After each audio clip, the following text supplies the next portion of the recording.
aja. Halo Mas, lagi ngapain? Lagi kena knalpot. Ini kotor banget knalpotnya. Emang kalau boleh tahu kenapa dari apa ya? Aduh, knalpot dari apa ya? Teman-teman ada yang tahu nggak? Aku tahu. Nah, teman-teman kan sudah melihat tadi dari video sebelumnya. Nah, seperti yang kita tahu, PGM itu terdiri dari 6 logam. Yang pertama ada palladium, platinum, iridium, ruthenium, rhodium, dan osmium. Nah, dari ke-6 logam tersebut, PGM ini tersebar dari berbagai industri, seperti industri otomotif, minyak dan gas, dan petrokimia. Nah, karena kebutuhannya sangat banyak, dengan kita mendaur ulang 2 mg dari katalis bekas dari industri, maka kita akan menyelamatkan 150 kg dari penambangan biji primer. Di sini ada beberapa grafik yang digunakan limbah katalis untuk beberapa industri.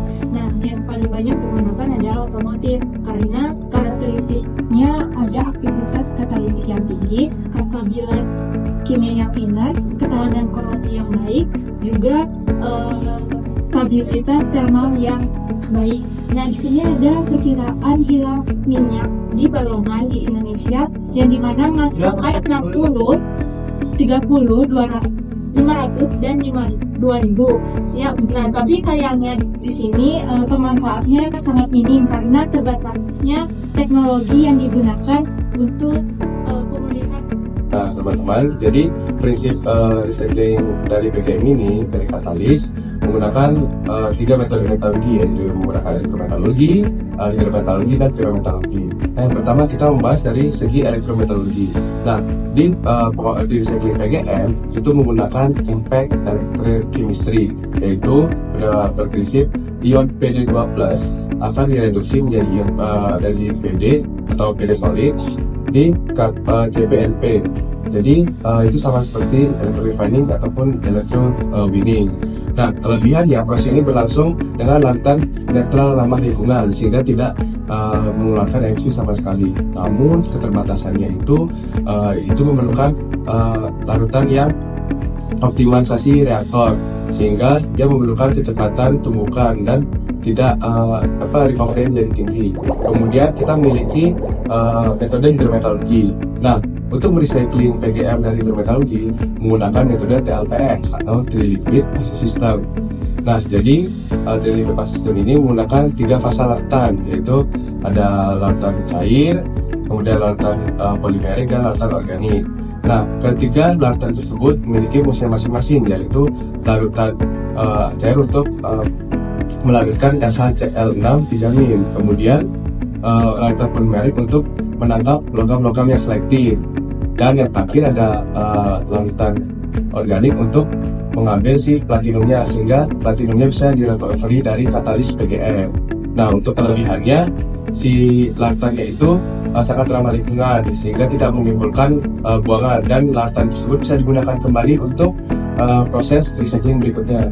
Namun kelebihan dari kekurangannya itu terdapat pada konsentrasi si larutannya sehingga dia memerlukan konsentrasi yang tepat untuk merecovery logam-logam platinum dari si katalis PGM. Kemudian kita lanjut ke metode yang paling terakhir menggunakan suhu tinggi, yaitu pirometalurgi. Nah, dalam proses pirometalurgi ini recycling PGM menggunakan metode insinerasi. Nah, jadi metode insinerasi ini menggunakan katalis PGM yang berbasis karbon, yaitu ada PDC, PDC, dan LHC. Nah, kita fokus ke rhodiumnya saja. Untuk merecovery rhodium dari si PGM karbon ini, kita membakar menggunakan suhu 600 sampai 1100 derajat Celcius, yaitu menggunakan metode insinerasi. Nantinya si karbon ini produknya akan menjadi abu, rhodium abu, sehingga si rhodiumnya tidak ikut menguap keluar. Nah, sehingga itu memudahkan proses recovery rhodium dari metode insinerasi. Untuk kelebihannya metode insinerasi ini sederhana, cukup memasukkan saja, tidak perlu bahan kimia apapun, sehingga dia sangat hemat energi dan hemat pembiayaan. Namun keterbatasannya seperti yang kita tahu, metode pirometalurgi selalu menghasilkan emisi yang banyak sehingga itu menyebabkan kerusakan lingkungan. Pada peraturan kepresidenan nomor 98 tahun 2021 tentang penyelenggaraan nilai ekonomi karbon untuk mencapai target kontribusi yang ditetapkan secara nasional dan pengendalian emisi gas rumah kaca dalam pembangunan nasional. Peraturan dari Dirjen Migas, Undang-Undang Nomor 16 Tahun 2016 tentang ratifikasi Paris Agreement mengamankan pengurangan emisi hingga 29% mandiri dan 41% dengan bantuan internasional pada tahun 2030. Dalam industri pengolahan logam, terutama proses metalurgi seperti metode insinerasi, emisi karbon sangat tinggi akibat pembakaran bahan bakar dan reaksi kimia. Oleh karena itu, proses ini mendorong penerapan teknologi rendah karbon seperti metode hidrometalurgi atau bisa disebut dengan TLPS.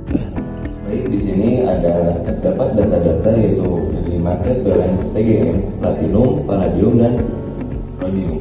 Yang pertama di sini ada data dari logam palladium untuk secara global diperkirakan dari 2018 hingga mencapai tahun 2025, yang dimana pada tahun 2019 ini terdapat lonjakan kenaikan hingga mencapai 7.180 ons per tahun dan mengalami lonjakan penurunan pada tahun 2025 sekitar 6.165 ons per tahun.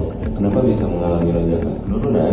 Karena bisa jadi di salah satu negara produsen terdapat atau mengalami kondisi ekonomi serta politik yang sedang tidak baik-baik saja, sehingga menyebabkan harga palladium naik dan meningkat secara drastis. Memang sudah akan menjelaskan mengenai market balance atau produksi rhodium yang ada di dunia.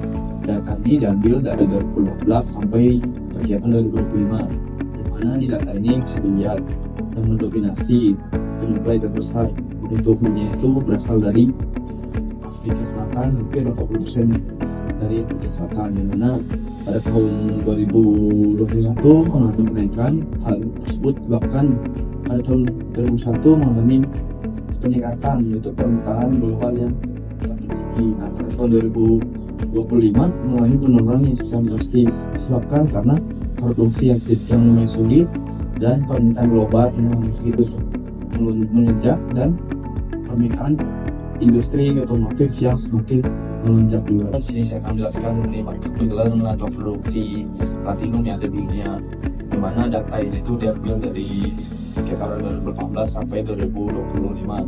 Nah, di data ini tuh penyuplai terbesar hampir 60% itu dari Afrika Selatan. Nah, tidak hanya itu, di data itu bisa kita lihat juga mengalami fluktuasi atau penurunan atau kenaikan. Pada tahun 2020 itu produksi platinum mengalami penurunan sih. Hal tersebut disebabkan karena adanya pandemi atau permintaan global yang berkurang. Dan hal itu, nah, pada tahun 2021 mengalami kenaikan atau lonjakan lagi. Hal tersebut disebabkan masa pandemi sudah mulai membaik dan produksi platinum kembali normal secara pelan-pelan. Dan tidak hanya itu, permintaan global atau permintaan pemerintah kembali seperti biasa atau meningkat. Di sini saya akan menjelaskan misalnya strategi penerapan teknologi daur ulang. Jadi di sini kita menggunakan TLPS atau Triple Liquid Phase System. Adalah metode elektrometalurgi yang sangat efisien untuk memulihkan logam kelompok platinum atau PGM seperti platinum, palladium, dan rhodium. Hal ini menunjukkan bahwa TLPS dapat memisahkan logam mulia dengan efisiensi tinggi. Untuk penerapan teknologi Triple Liquid Phase System di Indonesia, pabrik pengolahan Triple Liquid Phase System akan dibangun di kawasan dekat dengan pabrik kilang minyak, petrokimia, dan pabrik kimia.